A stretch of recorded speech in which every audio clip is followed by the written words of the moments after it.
I had an idea too, because I was like, there's going to be a countercultural thing if like this continues to rise.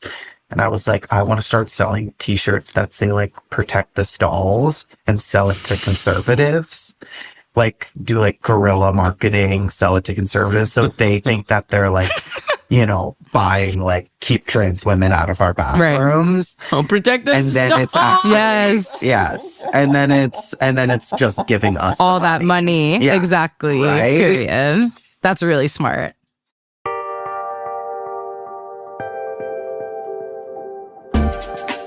I'm really excited to talk to our guest today. I feel like we've interviewed a few comedians, but she's someone that I met years ago at a non-binary showcase at UCB. Okay, period.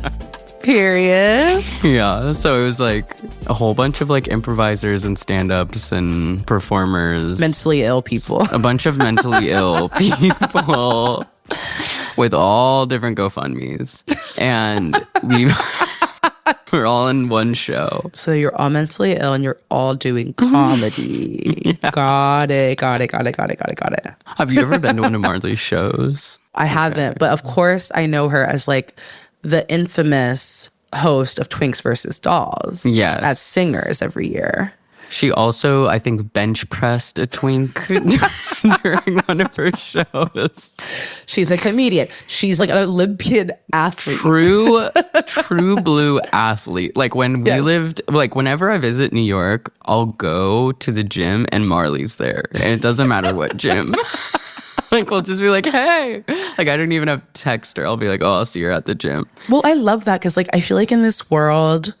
And we've talked about this with previous guests, you know, that like trans people are sometimes very inclined to develop like eating disorders, like, or like, you know, wanting to like kind of like appear like thinner because of like complicated gender reasons. Like, I just love that Marley is like, I'm going to be the strongest bitch in the entire world. I'm not going to like minimize myself, or I'm not going to try to kind of like wilt a little bit, or you know what I mean? Like, yeah, that's super fun. She has an Instagram called Trans Sports Girl.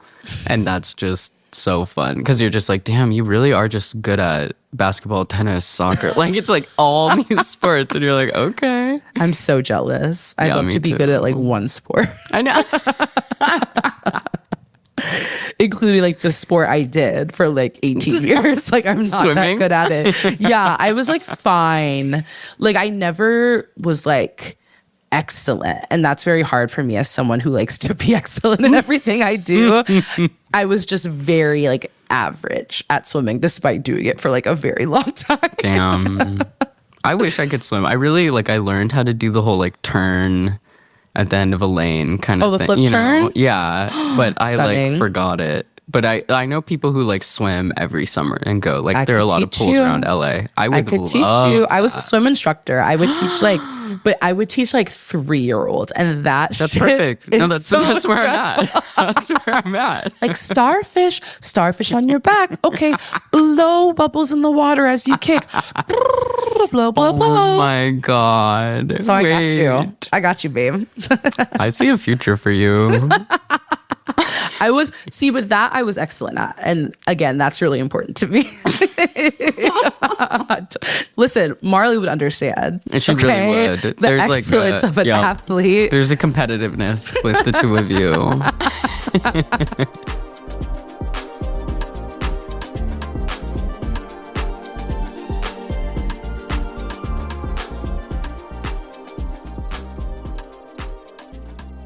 Could you maybe just start off by introducing yourself, however you like to be described, like your name, pronouns, what you do, and who you are? Yes. Marley, she, her. I'm a performer, comedian, to maybe be exact, and an actress, if one would dare. That's right. And also the strongest woman in the world. Right. Yeah. I just had a lot of like weirdly back-to-back meetings where it's like I am like coaching twinks, like drill sergeant coaching twinks, like T-boy wrestling judge. It's just like I'm getting in this niche that it makes sense that I'm there. It's just a little bit like, how did I get there? Right. Totally. You know? When the jobs kind of stack up and you're like, there's a theme. No. Interesting. I'm being typecast. I know you can relate, Allie. Yeah, I can. No. I do. I can. There's a second where every role I played was a hacker. Yeah. Right. I was like, oh, okay, sure. Yeah, exactly. Beep boop. Yeah. Okay, gorgeous. Well, let's just hop in. What is your experience with gender? Like, how have you come to embody your gender as it is, and what has that journey been like? Yeah, I feel like my first transgender experience was wearing a Survivor buff, like as a skirt, and dancing to choreographed High School Musical, like the dance along, like shirtless with and then I would also be singing Edna Turnblad's part in Welcome to the 60 from Hairspray. So it was like, there was a lot of levels. Right. There. Something's going on. Right. Yeah, it was like something is going on. And then like, I took like hip hop dance classes and like got kind of made fun of once in elementary school and then was like, okay, that's for homosexuals. We're not doing that. Totally. And so it was like, oh, I like doing this. And if like it's not pleasing one person or it's like not like normal, then I would mask it with being the class clown. But I'm from like, rural Massachusetts, small town, Western Mass, where I am right now, recovering at my dad's. I didn't know that rural Mass was a thing. I was like, what do you mean, like rural Massachusetts? But there are just these like little, tiny little towns all throughout Massachusetts. What was that like growing up? It was like, I walked to middle school and high school through the snow, and it was really like lonely. And now, I have such appreciation for it. And like, it's near Northampton. And now so many people that I know who live near there, like our friend Halo, shout out, lives like 20 minutes away from here. And it's like so cool to like know like queer and trans people who now occupy and probably did before, but like similar spaces. So it's cool to like get to, after moving back to the East Coast to reconnect with that. Yeah. Yeah. So I was definitely like doing gay things, but like masking it in the best way possible. Oh my God, totally. I was playing sports a lot and then also doing, improv too. Then once I moved out, like literally I feel like the day I went to college, I was like, gender doesn't exist. It was like, just throw off the oppressive. Yeah, it's like I had Tumblr to like look up gay porn and that was it. But it's like maybe the one other poem that I read on there, I'm like, gender doesn't exist. Right. Thankfully, I never came out as a gay guy. Like I don't know there's like gold star, yes, lesbians, gay guys. I don't know what that is. Like a trans woman who was never a gay guy. Yeah. It's fascinating is what it is. A rainbow bitch. It's fascinating. Yeah, Right. Yeah, a fascinating rainbow bitch. There's a sticker for it for sure. Yeah. But yeah, I was like out my freshman year, but I never hooked up with anyone because I just was scared. Like I was really scared. And it was also like, in college, it's like fresh meat. And there were like seniors who like wanted all this. And I was like, and then the next year, that summer, I went to theater camp. I went to Summer Stock Theater Festival, which is like adult gay theater camp in Williamstown, another small town in Western Mass. And I was like putting on the wigs. I was like beating my face. I had this drag persona, but I didn't call it a drag persona. It was like my first like name change. Like this, she is inside me. Her name was Vashti. 2 V's, named after Vashti from the Purim story, who basically there's like King Ahasuerus and like I don't know what, he's like having a party and he's like Vashti, his wife, he's like, get naked and dance for my friends. And she's like, fuck you, and then leaves and like, or gets kicked out or something. Wow. So that was the energy. So there was like this Vashti was like the first one came, like she like came out, and then like I was non-binary for a hefty period of time, which, you know, all love to my NB folks, like we love you so much. They/them. Did you see that? That's no, that's a movie. It's a movie. It's a movie about grammar. No, shut the fuck up. I feel like it might be. I didn't see it. It might be. I don't know. It literally might Wait, shut the fuck up. This is not real. It's like that's a horror crazy. movie. Yeah. Yeah. I remember seeing it around. Yeah, So I heard funny. it's like unwatchable though. Should we watch it for this podcast? Yeah. You Yes. need to do for sure. Patreon. Yeah, Or Patreon only. whatever's the next step after Patreon. Exactly. Mega Patreon. Direct Venmo. Yeah. Right. Yeah. You get it sent to you. Yeah. But basically then after college moved to LA where Ali and I first met. At the non-binary Cute. showcase. At the non-binary UCB. showcase. Cute. Yeah. God, take me back. Take me back. But I started taking like hormones then. And then I was living in San Francisco for a couple months, and all my close friends and people around me started just like sheing me. Like I was like always they, and then they were just like she, and I was like, I guess I'm she. Whoa. And then I was like, oh, I guess I'm she. Because I was like, I don't fuck with 2 pronouns. No offense. For me, Yeah. I'm not going to have 2 pronouns. It's going to be You're a not a she, singular they, pronoun. bitch. I wasn't going So to funny. be. And I was like, oh. And I think this is probably relatable to people, but like going back to the binary felt so good. Like it felt being like, I am a woman. Like it felt so good.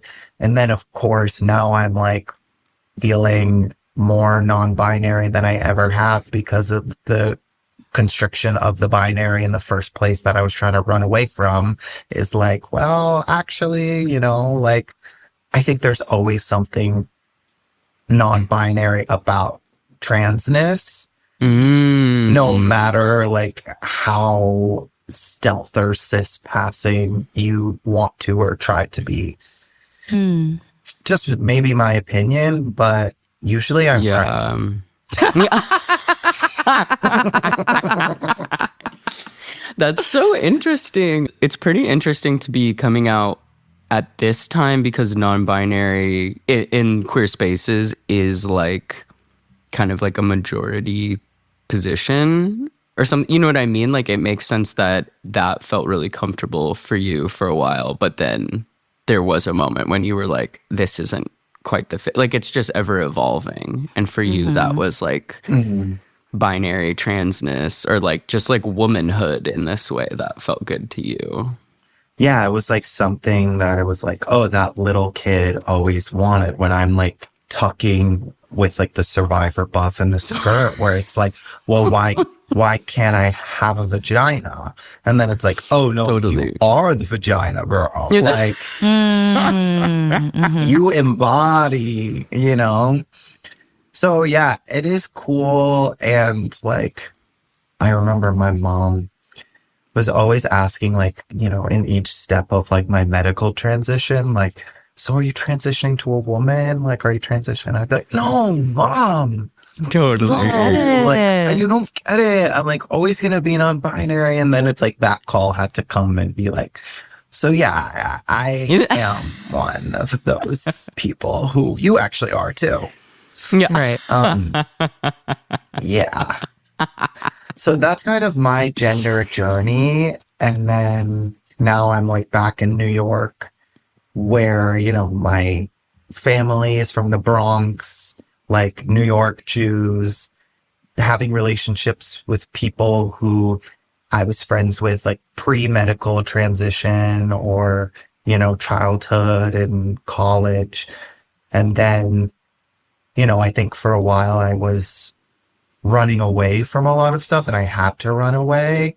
And then now I'm like, oh, you know, even like strong, like being strong. I always loved being strong and like working out and being active. And then I felt like so much dysphoria about my strength.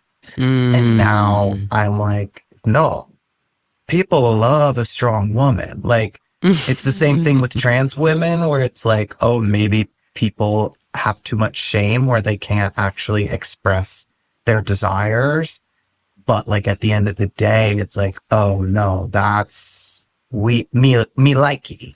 Me likey a lot. Yeah. Trans porn is like the number one searched thing in so many states. Yeah, totally. Across. And so, you know, and now I'm like getting hit up by sniffies to do like a like dominatrix of the twinks. So it's like all coming together in a really misconstrued way. But is that are you that ass? Is that real? That's what tomorrow is. That's what tomorrow is. Wait. And so it's like complicated because I'm like being sexualized, but also creative and also like, this is what I want to do is be on camera and also I'll do anything for a check. So yeah.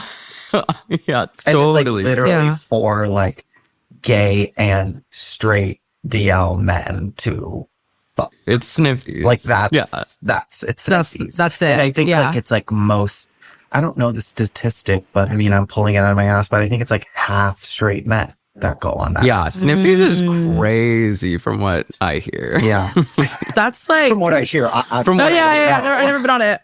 Like, how is it different from Grindr? It's the map-based one and people like really don't show their faces. Is that kind of the vibe of it? Yeah, I went on in preparation and it's like, yeah, it's like a map. It's a website, so it's not an app. It's like a website. And it's a lot more discreet. Like the pictures you'll see is like, you know, the anonymous little drawing figure, or it's like dick, butt, hole. Yeah. Okay. Wow. And it's like growing, I think, like really fast. Cause you know. That's so interesting. Okay, so you're getting the work. You're literally recovering. Do you have things that you do that help you stay like embodied or kind of like grounded in all of this change, or in just all the change that you've been going through for like a while? I just have been recently, my brother and mom came upstate with me. My brother lives in Miami and my mom's living in the Bay Area. And he like brought like a lot of like breath work. So I've been trying to put that into my life because I also had to like quit smoking things in preparation for surgery. Totally. So like, and I had been wanting to quit weed too. So I'm like off the sauce, and something that my therapist was talking to me about was like breath work and like quitting weed or like smoking cigarettes or something like that, where it's like your first conscious breath of the day sometimes is like hitting the pen or hitting that. Where it's like, oh, right. Like I actually haven't been consciously breathing at all. And that's maybe why I'm finding so much relief in this thing, and I could just do that. Yes. Exactly. It's been hard recovering because it's like mainly I'm like just trying to disassociate and like trying to be present, and then also like I can't wait till tomorrow. Like, you know, like tomorrow I'm gonna feel a little bit better, and also like it has been really cool to be like, I mean, even seeing myself on camera right now is pretty insane. Like, I actually can't describe this feeling right now. It's No like, way. I don't know if there's like maybe little beauty filters on this too, but it's making I don't think it's, so. Hashtag no filter, but hashtag no filter. Damn. But like it's hard to be like, I'm in so much pain and I'm so excited for the future. Like, it's my first time in a long time that I'm like, wow, like there are good things happening. Totally. There really are. There's like so many. Like, I'm like, right. This is since moving to LA. I mean, I first talked to a doctor in Beverly Hills about FFS, and then talked to a doctor in Boston, because that's my insurance was Massachusetts. And then I just like had so much insurance troubles. Like, I was paying out of pocket at the, Altadena Planned Parenthood. I don't know. They didn't know much there, to be honest. Like, all love to Planned Parenthood and to Altadena, but like I felt like a guinea pig. Wow. And that was like their last, I think in Los Angeles County, that was like the last Planned Parenthood that had gender support. Like, interesting. Was that like with hormones and stuff, or like what was the guinea pig feeling? Yeah, like hormones. Like, I feel like I was like paying a different amount each time. Like, I would see a different doctor every time. And they're like playing catch up in real time. Like, okay, so last few times you... Right. Yeah, and it's like one said something and I was like, well, one of my friends said something different. And then they call me later. They were like, so we actually got that wrong. Like, that's, Brutal. Like, brutal.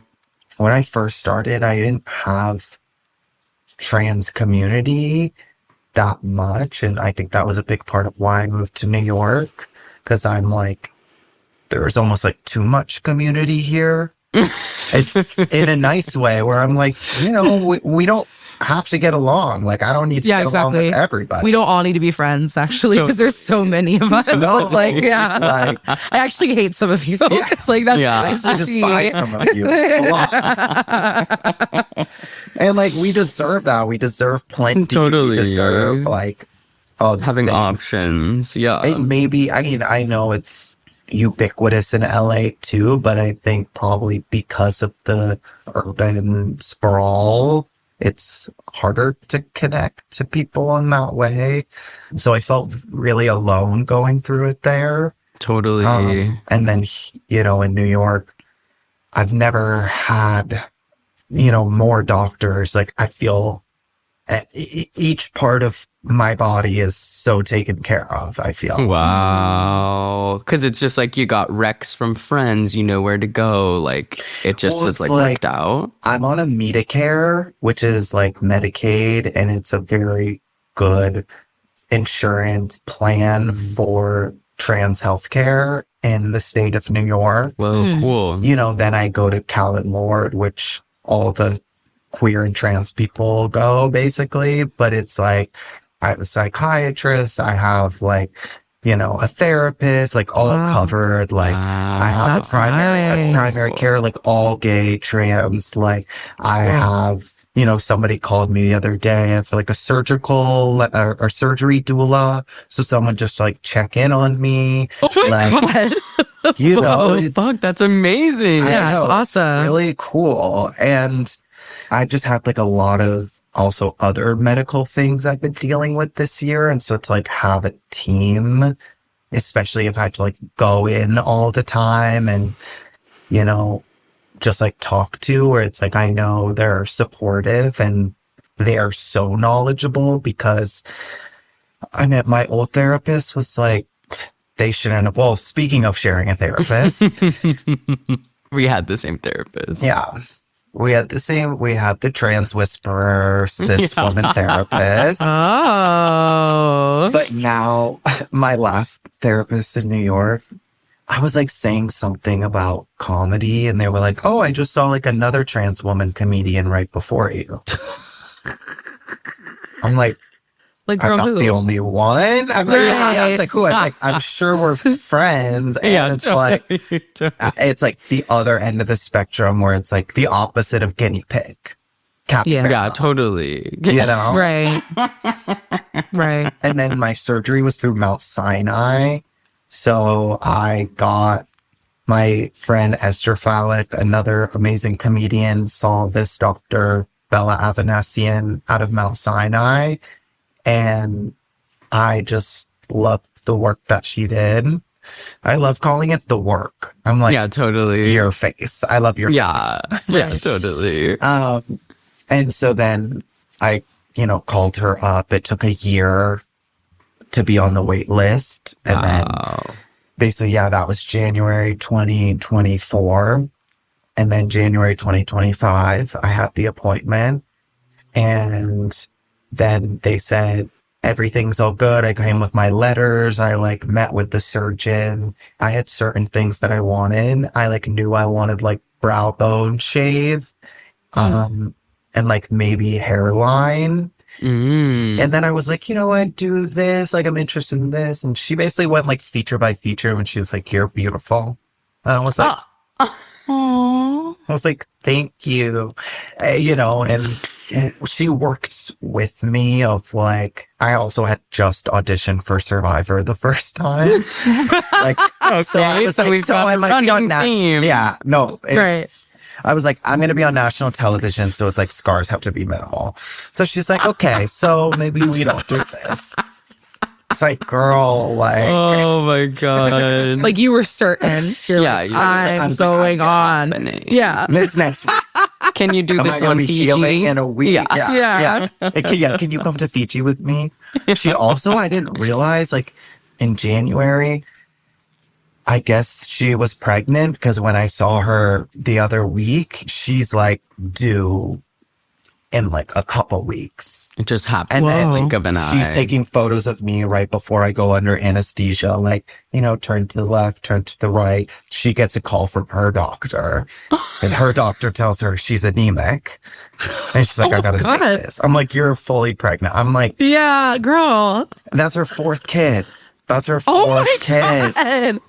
And she's stunning. And we have similar features too. So I was like, just make me look like you and we're and we're set. We're set. That's crazy. Yeah. So I met with her woman. January, and then to get a date, I had to test negative for nicotine. I randomly. Oh, it's that important. For her, it's different for everyone because I know for top surgery, they're they just recommend it. Yeah, but there's no test. Yeah. But yeah, she's just hard about it and it's you have to be serious about this maybe. Yeah. And I think I kind of love that. Yeah, me too. She's like, if we're gonna do this, we're really gonna do this, and it's gonna be perfect. Exactly. And I don't fuck around. This is my fourth kid. I will be tested. No, literally. This is my fourth kid. This is my fourth fucking kid. She's eating a steak while she says it. Her water's breaking mid surgery. She's like, we have to keep going. She's like, I've been under for 3 days. I wake up, she has the baby. She's breastfeeding the baby. Exactly. Oh my God. Yeah. But I had I never really smoked nicotine, but I got kind of on the split vibe. So it takes a month to really get out of your system. If you're taking it out of blood. So then after a month, I tested negative, set the date. And they did tell me, now that I'm thinking about it, they were like, okay, so the earliest we have is May 5th, or the next one is at the end of the year. And I was like, she's having a baby. Oh my God. Right. Yeah. It's such a big gap. Yeah. Yeah, there's a big gap. So May 5th is my late dog's birthday. So it's that's perfect. Her spirit is going to be inserted inside of me. Wow. Wait, it's literally Marley and me. I'm sorry. No, literally Marley and me. It's Marley and me. It's Marley and me. Yeah. Marley and me, and my dog's name was Nelly. Nelly and Marley and me and Nelly. Baby. So you get the appointment, and it's for May. So this is in January, and then what did you have to do to prepare? Like, I saw that you had like a GoFundMe. That's also part of community life. Right. Not a GoFundMe because I was scared of that platform, but I just did like a broad fundraiser, like for surgery recovery.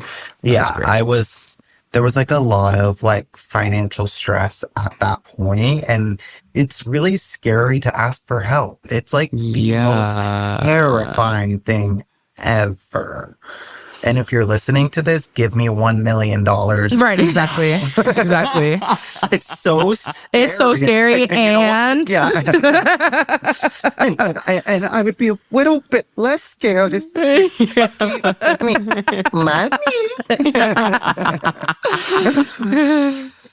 yeah, so to prep, I did like a fundraiser show as well. Great. That was really sweet. I went to Tennessee to this gay commune, like this fairy commune, and that's when I quit smoking weed. So I was so anxious. Like right when I got the day, so like in February, I was like beside myself, like not sleeping through the night, like just really, really anxious. In sometimes fun ways, like I'm like cleaning the whole house, being like mother of the house, and I live in this like 3-story brownstone of all transgender people, and I was being mother. And now, you know, over a week out, I'm like, it makes sense why I was so anxious. Like it is an intense surgery, and surgery is an like intense process, and it's like really scary, and it's so beautiful that like so many of my friends have gone through it. Totally. And like know that experience, and like I can be like, oh, like, you know, I wish I could shit, but I can't because these opioids. And everyone's like, oh, drink like a whole bottle of magnesium sultrate. And then it's like, oh, and then I did it and then it worked. Exactly. You know, totally. So it's so cool to like people like really know that pain, and once you're through that pain, your body doesn't really remember it, but you can empathize with like that next person. So like preparation was more like mental. I definitely was like in therapy, and I had to do like EKG, like like a scanning of the head. There was like a lot of medical stuff now that I'm thinking about it. I had to, you know, prep for surgery, and I just like, you want to be as healthy as possible, like feel as healthy as possible. Yeah, it's intense, especially with the face. It's like an invasive surgery, and I only did like brow. So basically I did brow shave. She's looking smooth, and then it's like a brow lift, and then there's like the 2 staples that like in like the next week this one is already gone, but like it'll fade into oblivion. Wow. And that like keeps it up. But, you know, girls or whoever, people who do like nose, chin, jaw, like that just adds time to the recovery. Totally. And, it's like more things to heal. It's more things to heal, and it's really intense. And like, you know, all I could do was like go on Reddit and like read about stuff, but it's different for everyone. Yeah. Just, And you don't know how it's going to turn out completely, like until you're not as swollen anymore. It's like, exactly. Totally. Like that's why seeing myself on camera, I've like, in my head, I'm like a ball of swollen. You know? And so it's like, oh, it's like all I have is like this black eye. Yeah. Which is stunning. No, it's kind of exactly stunning. It's giving you should see smoky the eye. other bitch. Yeah. Right. Yeah. It's giving smoky eye. Yeah. Literally. Can you tell us about some of your work as like a writer and a director, and how that evolved into doing your own kind of live comedy shows and like going solo? Like, what was that process like for you? Yeah. So, you know, I've always been a performer, and I loved being on stage. And I think when I moved to LA, I got excited about like TV, and that's still like in the area I want to work in. And so I kind of like was doing anything that I could to like be on TV essentially. Like I had a show like right before lockdown. It was like a live kind of concert show. I think Ali was there, and it was like super fun. And I was like, oh, this is like what I want to do. And it was like a bunch of like queer trans people like partying at a bar, and there was like music and comedy. And then it was lockdown, and it was like, I had been making videos forever, but then it became such a saturated form of art that everybody was making videos. So I kind of pivoted to, I was like a meme girl. I like had my weird TikToks that I was obsessed with, and I would post them to Instagram, and then that kind of blew up. And so when I started like stepping out, people like knew me from like my meme page, and then I got like a job, like I got jobs from it to basically write and direct TikToks for pop stars and write branding, social marketing type of things. And that was something I always did for myself. So I was like, okay, like I'll do it for Cardi B. Like I can do it for anyone. Like go dance. Yeah, right. Yeah. Dance, bitch, you know? So, and then I was like, I miss live performance and I want community. So when I went to New York, I did UCB. Like I did all like the improv that I could. And I'm an improv girly, like through and through. But, you know, I was like, if you give me 10 to 15 minute set, like I'll do what I can do, you know, I'll give what I give. And so I just said to myself, like, I am going to just take the stand-up thing seriously and just try to get as booked as much as possible and like do my 8 to 15 minutes and go home. And then from there, you know, even actually today, one of like my dreams was like I met my friend Charlie Bardet, and he has a podcast with a very funny comedian, Natalie, and that podcast just came out today. And when I moved there, I was like, I would love to be on that podcast, you know? Or it was like, oh, like I would do anything to like have a solo show at the Bell House in New York. And then I did. And it's so hard when it's happening because you're like so stressed and you're like, well, now I have to sell tickets. And that is horrible for anybody. But it's like, oh, all my dreams are coming true. Like I moved to New York with a mission, and now like, yeah, all my dreams are coming true. Like I did a solo show. It was called Marley, Gotterer, Strongest Woman in New York. Right. You know, lift the twink, put the twink on my back. Press the twink. Right, press the twink, sing the songs. So yeah, that has been amazing. And I definitely am now like, okay, how can we go back to like on camera work? Like, yeah, I'm curious about this. Like, I feel like you're someone who kind of straddles like the niche, maybe more indie, probably a lot cooler comedy scene, which it's like you've risen in, which is amazing. I feel like you also have aspirations for like mainstream TV. And so how do you like, does it feel good to just be like, wow, I nailed that one, and now are you kind of like gearing up to go into something else? Or like, what are your feelings around that? It's hard because I'm like, I know my talent and the things that I put out there are like major, and it's kind of like, I guess they'll catch up, you know? I spent so much time, especially in LA, transitioning, being like, I'm the best. Like, why can't people see that? Like, how great I am. Like, and then also simultaneously trying to be palatable and marketable to like an industry that just simply doesn't care who you are. Just like, you know, what numbers you could do for them. And the data isn't saying like trans woman lead. Right. Like, the data just isn't not saying that yet. It's Family Feud. Show me a trans woman. So it is, you know, we have to make our own things. Like we have to make our own art. And I think that's true for a lot of people, especially in this like alt indie comedy scene. No, like no matter where you are.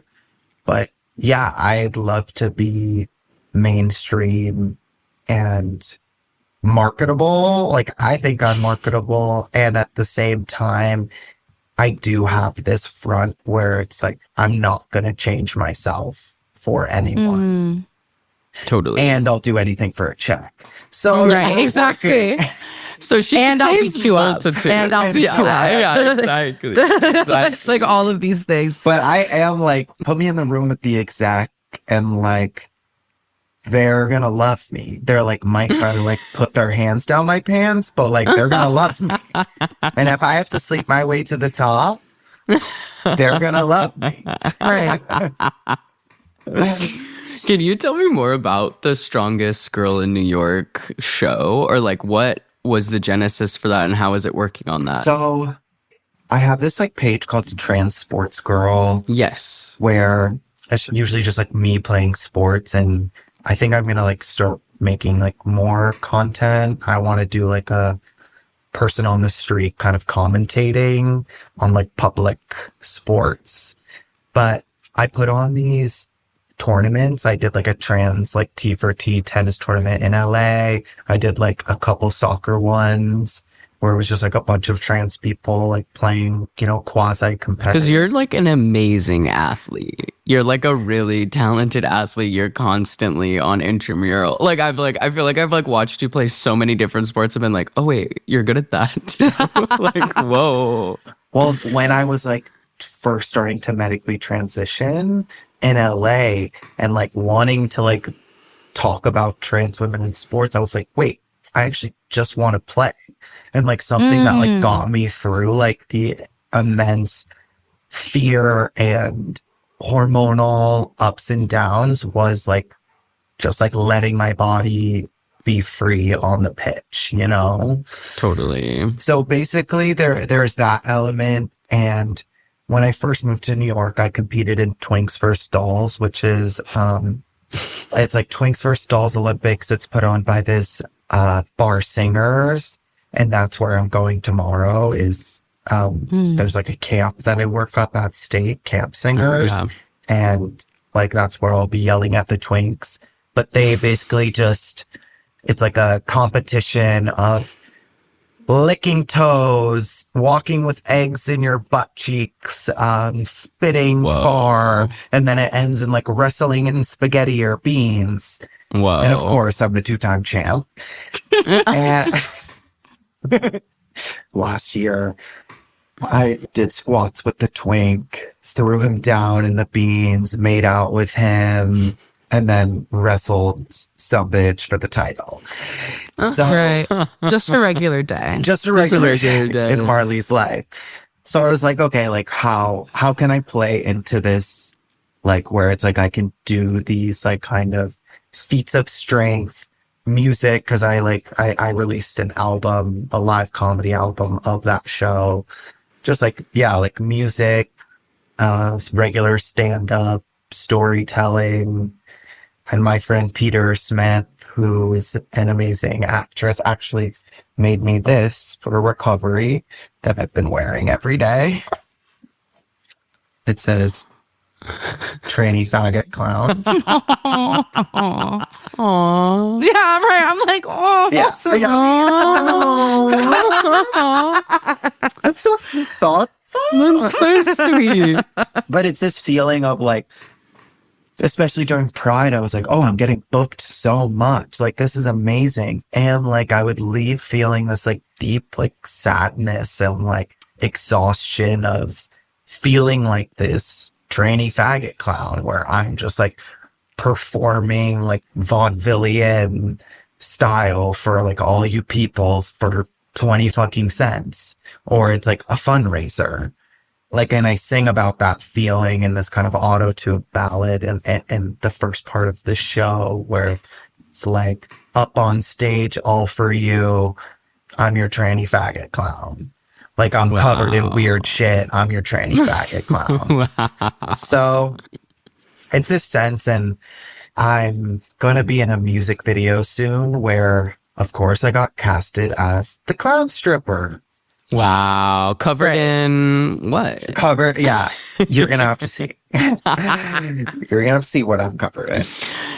But it is this same thing of like this marketability, like pushing against like mainstream altness, where like, you know, in that music video that's gonna come out, like it's probably going to be pretty big or have a lot of views, and it's pre-surgery too, so it was just like a lot of processing of, okay, I'm the trans woman who's dressed as a clown, like shaking my ass, like pre-surgery, and this is going to come out after surgery, and just like being like, this is a relic of time, and this is how I could feel in the inside and project it on the out.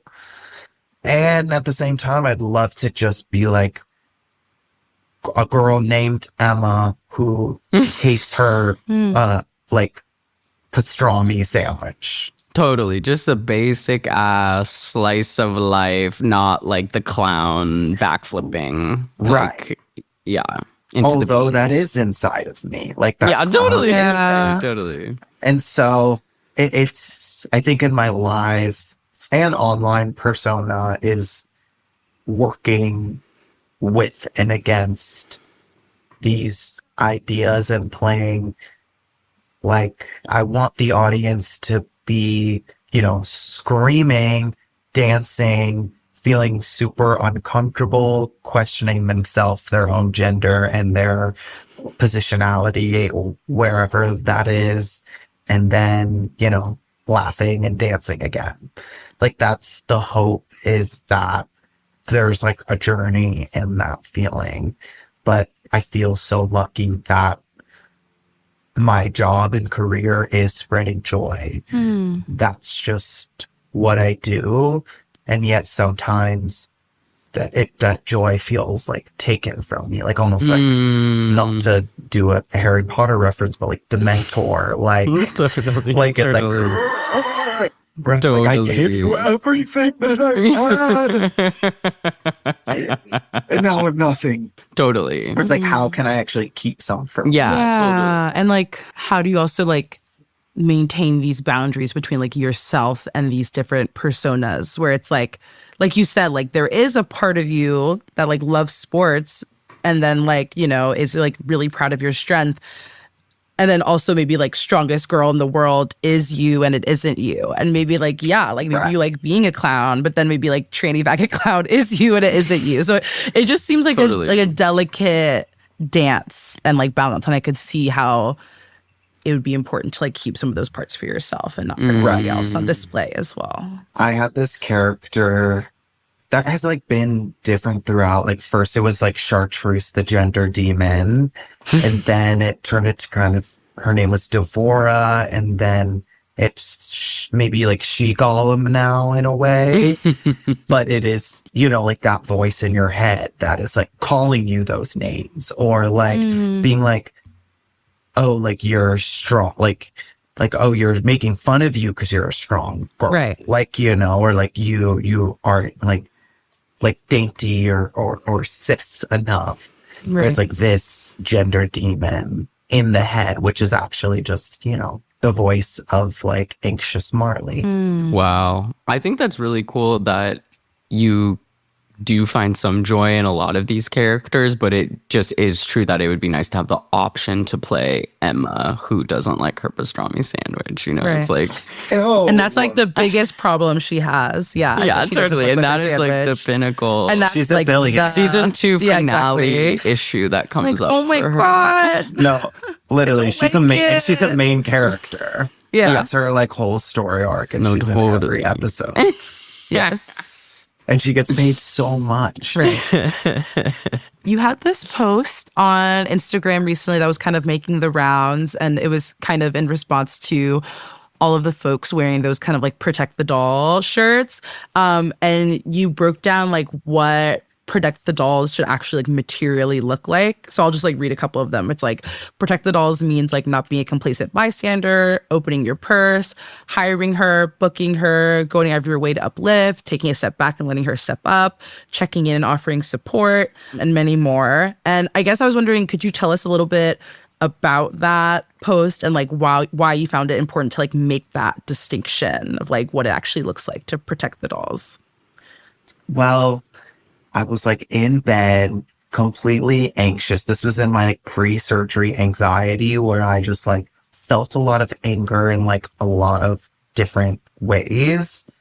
And I wrote that in about like a minute and a half. Like, I'm going to be honest with you. I just was like, I think I just felt so angry in this kind of t-shirt economy world and seeing so many of my friends, especially dolls, who are just like broke as fuck and like who are just really going through it all the time. And it's like, you know, Madonna wearing a t-shirt doing this, like Troye Sivan wearing a t-shirt doing that. It's like, well, let's like really get down to it. Like if we're seeing this everywhere and this is now in mainstream popular culture.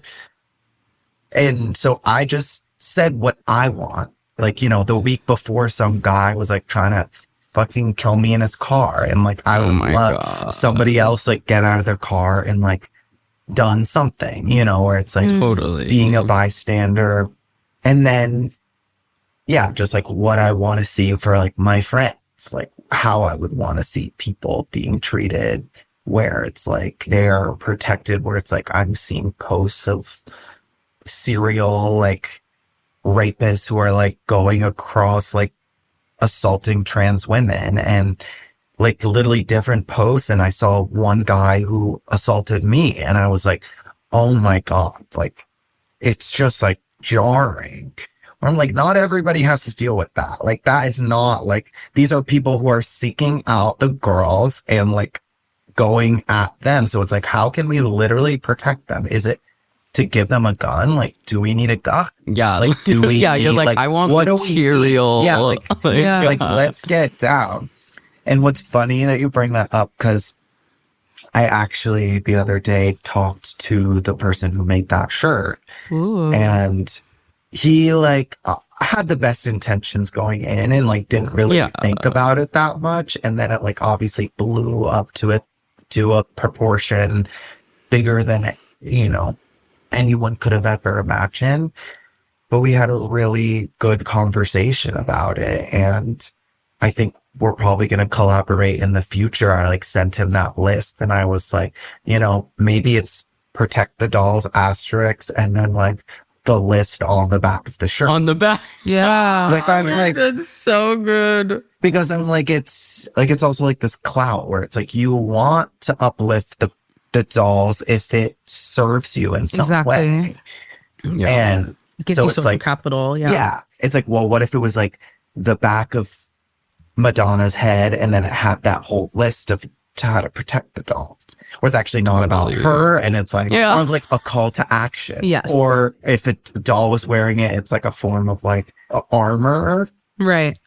Or it's a call to action as an ally. What we need to do. So we'll see what happens there. But if you're listening, look out for that. Yeah. could be something. I mean, it's such a like trap in a way. And I feel like I fell for it because I did see Pedro Pascal wear it and I did go like, oh, like, yes, like he's with us. And like, but then you raise such a good point. It's like, oh, yay, you view people as people. Like, oh my God, yes. Like the bar is literally in hell. So, but I'm like, but I'm giving this like, you know, frankly, incredibly attractive, like white, like Latinx man, like so much credit, like arguably too much credit. Right. And him, I'm friends with his sister Lux. I was gonna say he has a trans sister. And so it's like, oh, like, and they're like as close as like you are about it, exactly. but yes, like it's like just like he's doing more than just the shirt, but like that's also only partially because he's related to somebody so close to him who is a trans woman, you know, where it's like, I wonder, is that what it has to be? Like, that you have to have like direct relation for you to like really, shout us out and uplift us. Yeah, like blood in the game. Yeah, exactly. It is interesting, but I'm like, at least if there's like clout to be had, it should be the dolls getting it. Exactly. If it's like money and clout, like should be in the it dolls' needs to pockets. be. Yeah. Exactly. Yeah. And I think it's getting there, and it's like, yeah, we're like the bar's in hell. The bar's in hell. The bar's literally that hell. means like now we get to raise it up. Like the sky's the limit, and we know that there are so many people like who have social capital and money who want to support in this way. So it's like, okay, like you want to support, here's what it looks like. Here's what it actually is to like put your feet on the ground, like be in the streets. Like, are you gonna step in front of the car? Are you going to like get arrested? Are you going like, how far are you really gonna go? Is it just the t-shirt? And I think it's important, like what message will last if the t-shirt is burnt, like it's a material, like it could go up in flames in 2 seconds. Like what will it leave behind? It was also kind of hard for me because dolls is so inside baseball that you can like stealthily wear that anywhere. I'm like, you're not really wearing like a protect trans women shirt and then going to like the sports bar, like, grocery shopping. Like you're wearing kind of like a slang t-shirt that only the people who get it will get it. Like, high reward, low risk. But it's also been this, like, people have been like, oh, like dolls, like protect the dolls. Like, what about the bricks? Well, exactly. And then it's this whole conversation where it's like, oh, like dolls equals like passing trans woman, which that doesn't, I actually, when I was first like, I'm like a trans woman, I was like, I hate the word doll. I'm like, I don't like that at all. But then I had an idea too, because I was like, there's going to be a countercultural thing if like this continues to rise. And I was like, I want to start selling t-shirts that say like protect the stalls and sell it to conservatives. Like do like guerrilla marketing, sell it to conservatives. So they think that they're like, buying like keep trans women out of our bathrooms. Oh, protect the and then stalls. It's actually yes. And then it's just giving us all that money. Yeah. Exactly. Right? Period. That's really smart. So I just copyrighted it. So if you're listening, playing chess. No, a million steps ahead. This is back to Survivor. Oh my god. Always thinking. Oh, that's so funny.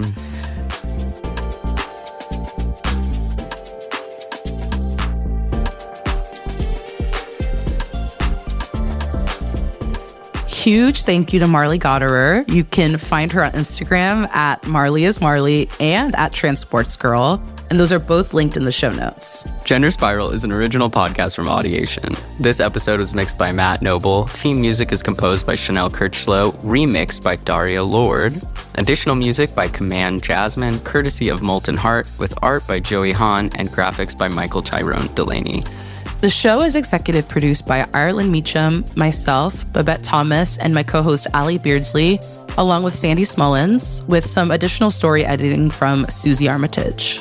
If you want to help us out, you can rate or review us wherever you're listening to us right now, and follow us on Instagram at Gender Spiral to get notified about new episodes. And be sure to support us on Patreon at patreon.com/genderspiralpodcast. For $2 a month, you can get access to our Discord community. Higher tiers will get you exclusive bonus content, plus gifts from us like these cute little monthly postcards and free merch. You can also check us out at genderspiralpod.com, where you'll find transcripts for each episode and a link to leave us a voicemail. And you can shop our merch store. Cha-ching.